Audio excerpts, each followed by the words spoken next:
Welcome to the In My Opinion show with Ronald Barry Robinson and friends, seen on the internet 24 hours a day, 7 days a week. To view, please access flinttalkradio.com and scroll to the In My Opinion show to view the latest in internet television. Our shows are seen also on Flint, Michigan Comcast Television Cable Channel 17 every Wednesday at 8:30 a.m. and every Saturday at 6 p.m. This show is also seen on Comcast Channel 68, Detroit, Michigan, 7 days a week. Today I have an interesting guest, and we're going to discuss a subject matter of which most Americans have not heard of yet. But by the year 2050, we will know a lot about this discussion, and it's an ongoing conversation. And this show represents the first of many or several Comcast releases that we're going to have as we move toward 2050, the time at which Americans will no longer, at least white Americans, will no longer be the arithmetic or the political majority in this country. Today I have Robert Garza. Robert Garza is an educator and a consultant, and he's taught at Southwestern School. He got a master's degree from the University of Michigan in public instructions. Mr. Garza, welcome to this show. It's a pleasure to be here. Today, we want to talk about two aspects of an interesting phenomenon that's occurring in this country. And that's the point at which Hispanics will raise the segment of the population so that white Americans will no longer be the arithmetic and political majority of this country. And as you know, you superseded the fragment of the African Americans in 2001 or 2000. And it superseded that population by well and ahead of what was projected. It was projected to be 2005.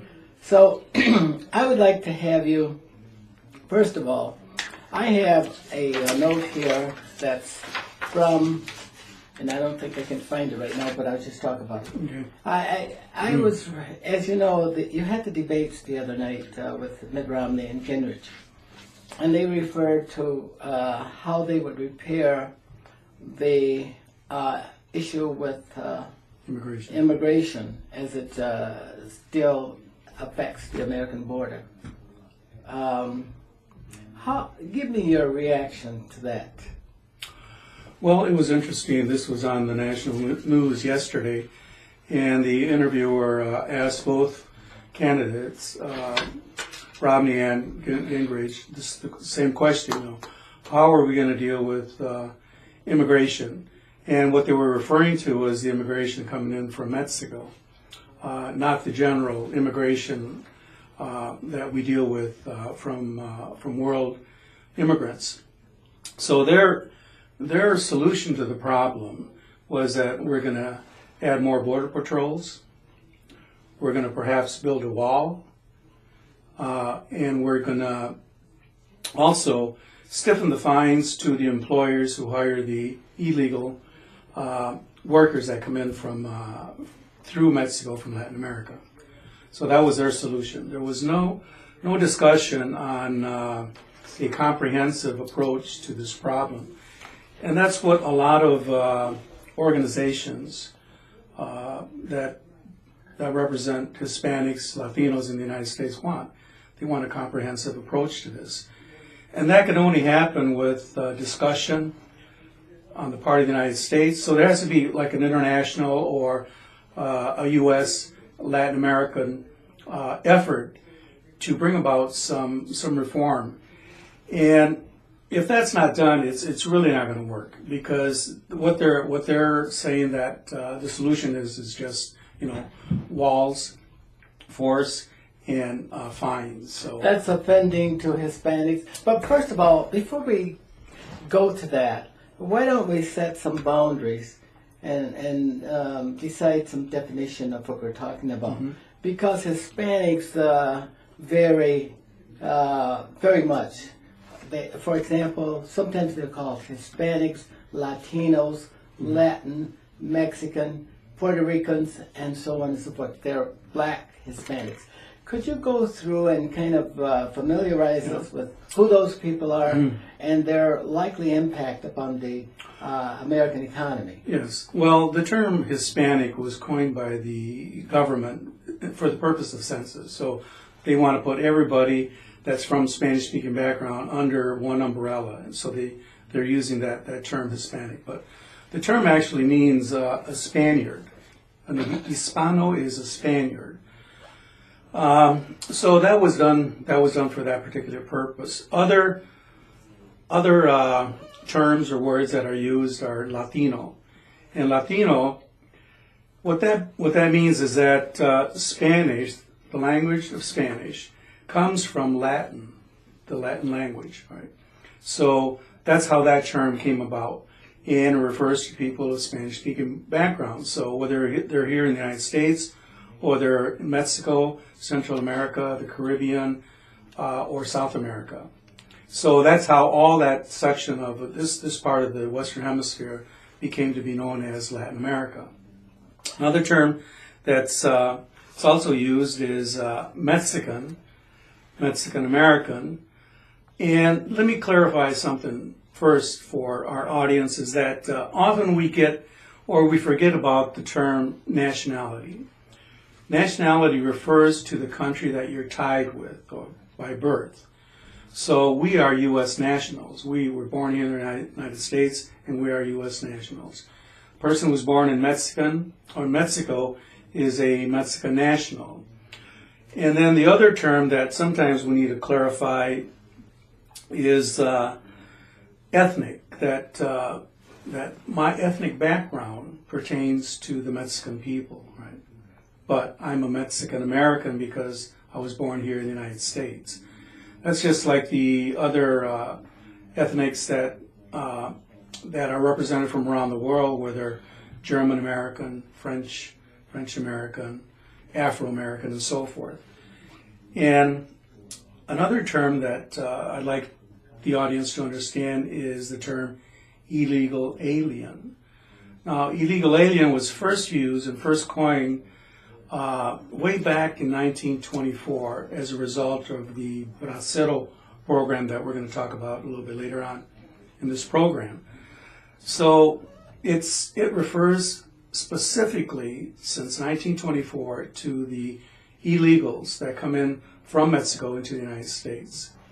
And then the other one is just undocumented workers. So no matter where you're from, if you're not here legally to work, then you're a non-documented worker. So I hope I clarified that. And then, so we have Mexican American, those who were born here from Mexican background. And we also once in a while hear the term Chicano, Chicano, Chicano. And that was brought up from, well, actually the word goes way, way back in history to the native Indians of Mexico. But it resurfaced in the late 1950s and early 60s. And there was just a group of people who said that, there were Mexican Americans. They said that, we prefer to be called Chicanos. And their focus was on civil rights. So, and then there's the term Latin American is also used. So if you're Latin American, all right, you're from a Spanish-speaking background, but you are in the United States. You were born in the United States, Latin American. Or it could refer to, the people from Latin America. One interesting thing that people here in the United States do is they kind of monopolize the word American. Okay, And that's how we hear it every day, whether it's in the news or in the classroom or wherever. You know, we're Americans. We're Americans. But people in the United States tend to forget that all of this Western Hemisphere is the Americas. So people in Canada can be called Americans, the United States, people in Mexico, and on down through Latin America. They are all Americans. What Americans call Mexicans, when they call themselves Americans, without consideration of other people who live in the Americas, like, for example, Hispanics. Mm-hmm. Are Hispanics and Latin Americans offended? Well, they could be, yeah, and some are. But what we also fail to understand is that if we have to realize that in Latin America and in other parts of the world, there are about 21 countries around the world that speak Spanish officially, just like they do in Mexico, just like they do in Spain.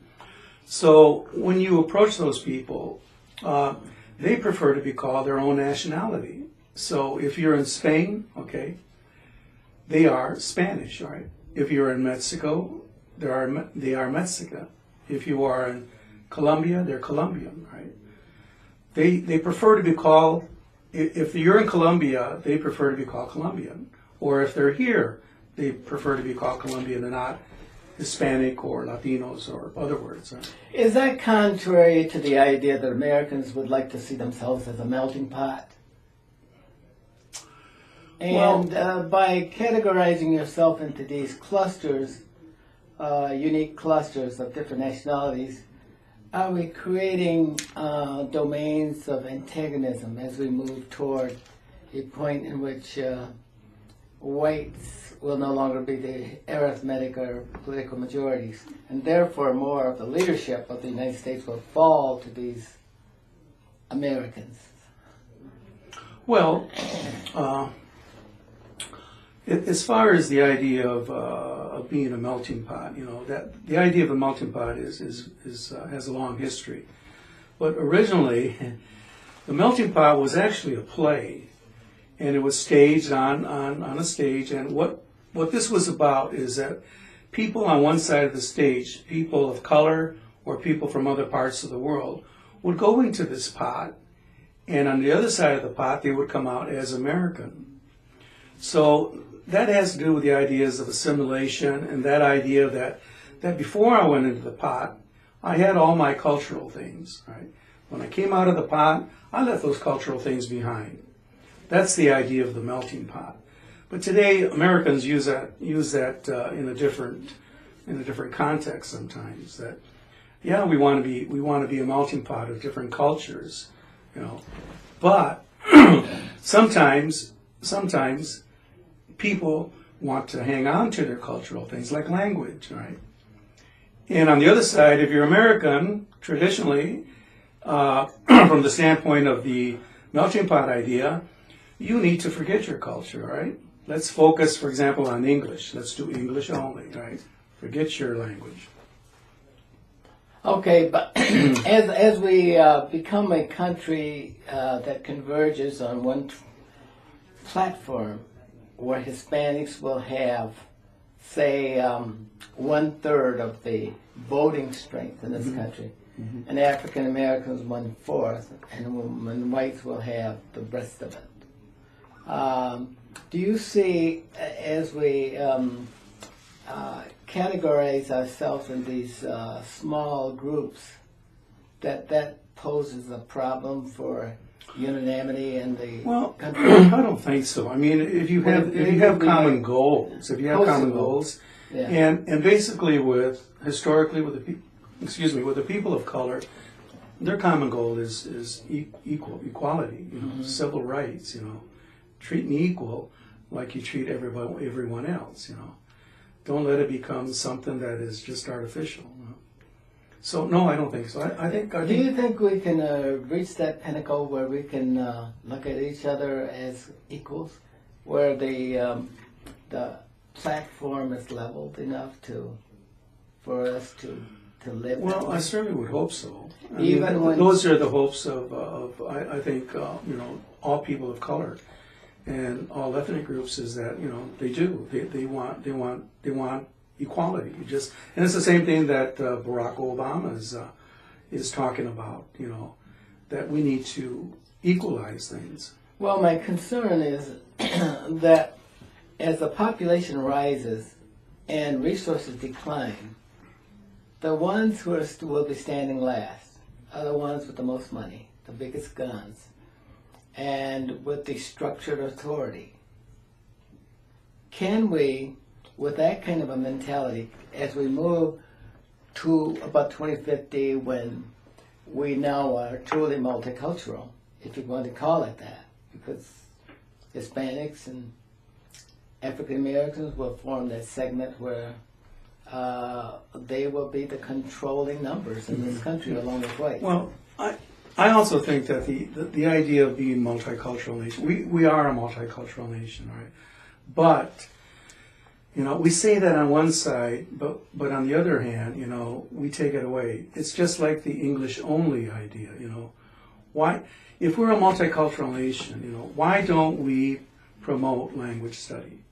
Why is there such a fight for this English only idea? And that's the same thing that both candidates today are dealing with. They say, yeah, we are receptive to different people, but we want English only. In fact, that's what Newt Gingrich wants to do. He wants to make it, for some reason in history, that was never done. That English was never made the official language of this country, but he wants that done. And Spanish is the second language unofficially of this country because it's the second most spoken language. But where is the acknowledgement of that? There isn't. Most mainstream white Americans want to suppress that, and keep it suppressed. But And it's only because of the fear. yeah, I was just reading a document several weeks ago that the Southwest will be basically Hispanics by the 2050. There's no doubt about it. They will form this great voting bloc. So, therefore, they not only have the numbers, but they have a responsibility. All right. Can we meet that responsibility unless we come to common ground? Well, I think that responsibility is being taken on already and has been by a lot of organizations in the country. So there is support for that. And there is, and I don't want to call it a movement, but it had, those organizations have provided a long history of really bringing that up to the forefront. And groups like, for example, the United Farm Workers with Cesar Chavez, he worked on civil rights, and equal rights for a long, long time. And out of that has come the Cesar Chavez Foundation, where they work on that all the time. Other groups like LULAC, who are concerned with civil rights. There are many programs that deal with leadership around the country that are really gearing students, to see the future of Latinos, Hispanics in the United States and the potential there, and the responsibility to come up and really be, one of the leaders. Today we have, and historically we've had a lot of leaders, whether it's in Washington, whether it's at the government, at the state level with governors, in the South with Hispanic governors or congressmen, senators, and congressmen like Marco Rubio from Florida, our Supreme Court Justice, Judge Sotomayor. So I mean, at all levels, there's movement. There's movement. Yeah, that may be true among Hispanics. Mm-hmm. But what about the African Americans? Do they feel the same way about it? What about white Americans? If so, illustrate to us how you would demonstrate that we all feel culturally moving toward the same point where we can govern this country together as we move toward this paradigm shift by 2050. Well, I think we need to look at it in terms of what's beneficial to all of us. You know, that certainly if a person like me, you know, were educated and can contribute to society, another person the same thing. You know, I mean, going around to different ethnic groups. You know, that we all can contribute to a main cause. You know, and that's being, you know, having a better country to live in, better working conditions, better living conditions, better education, and so forth. I mean, it's beneficial to all of us to work on national goals, you know, and that's just one example. So, well, what do you think from the standpoint of Hispanics? What should their role be for us to achieve these goals? Mm-hmm. Then I'll turn around and ask you, what do you think the role of African Americans ought to be?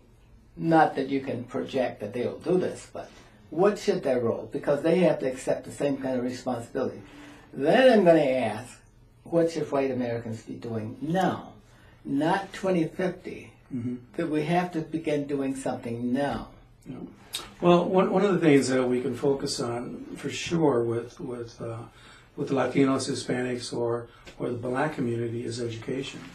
Is that's one of the things that we need to do more of, and we need more support from the white community.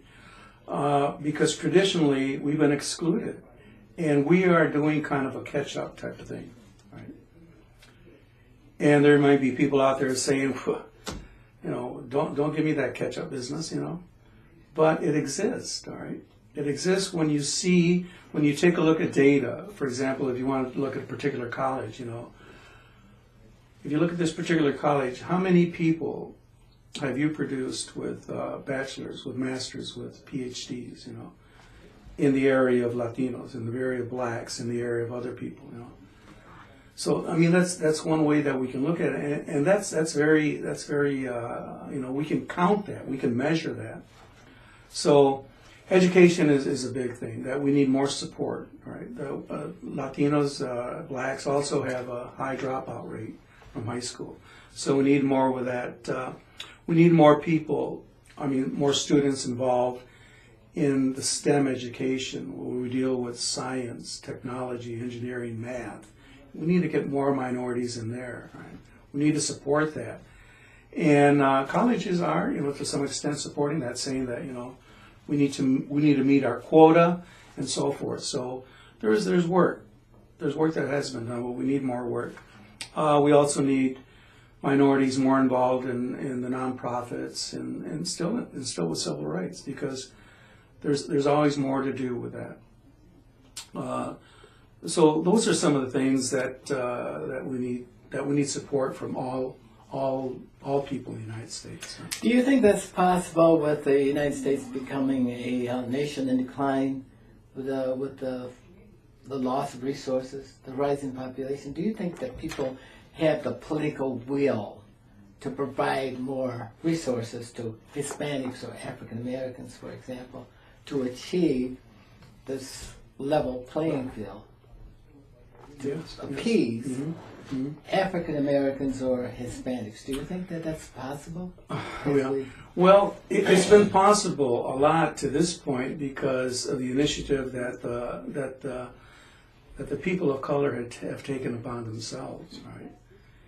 That if advancements have been made, it's because of their effort that this has happened. It's because of the effort, like people like Cesar Chavez, like people like Martin Luther King, that started that. You know? But those were under different circumstances. We were a rich country then. We could give away, we could provide for those who were underserved, for example. Today, the budgets, the state budgets, the national budgets, the budgets of companies and so on and so forth are declining. Can this still happen, do you think? And what should the role of white America be to assure that we can bridge this gap? Well, I think. Or do you see a gap? Well, yes, there's many gaps in this country in different areas, but it's to the benefit of all of us that we really need to work cooperatively to really build a nation that's within itself that we can achieve peace among ourselves. I really want to talk a little bit about one issue that I think a lot of Americans, our viewers, please, we've got about 60 seconds. 60 seconds.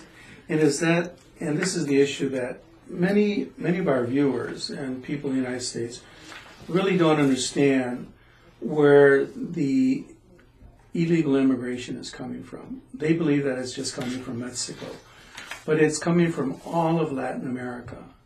So it's not just one country, but all the countries in Latin America, because the majority of Latin Americans are very poor, and they will risk their life, they will really risk their life to come here to find a better life or find some financial support for themselves and their family. I'm glad you said that so that all of the Americans and people around the world heard that. I think that they become loyal Americans once they move inside the United States. They contribute to it financially, they contribute to it economically. And Robert, I want to thank you for taking the courage and the opportunity to be a part of the show today, and to tell us about those issues that Americans face that we need to man up on. And that is, we need to decide among the various entities in the country how we plan to run this country when white Americans are no longer the political or arithmetic dominant people. So I hope that we'll get some feedback, some discussion on this, because this is only the beginning of the many shows that will be used to discuss this as we move closer to 2020. Certainly a lot to talk about. Thank you. At this time, we must bring the show to a close, but first we want to thank our viewers, guests. Until next time, stay focused.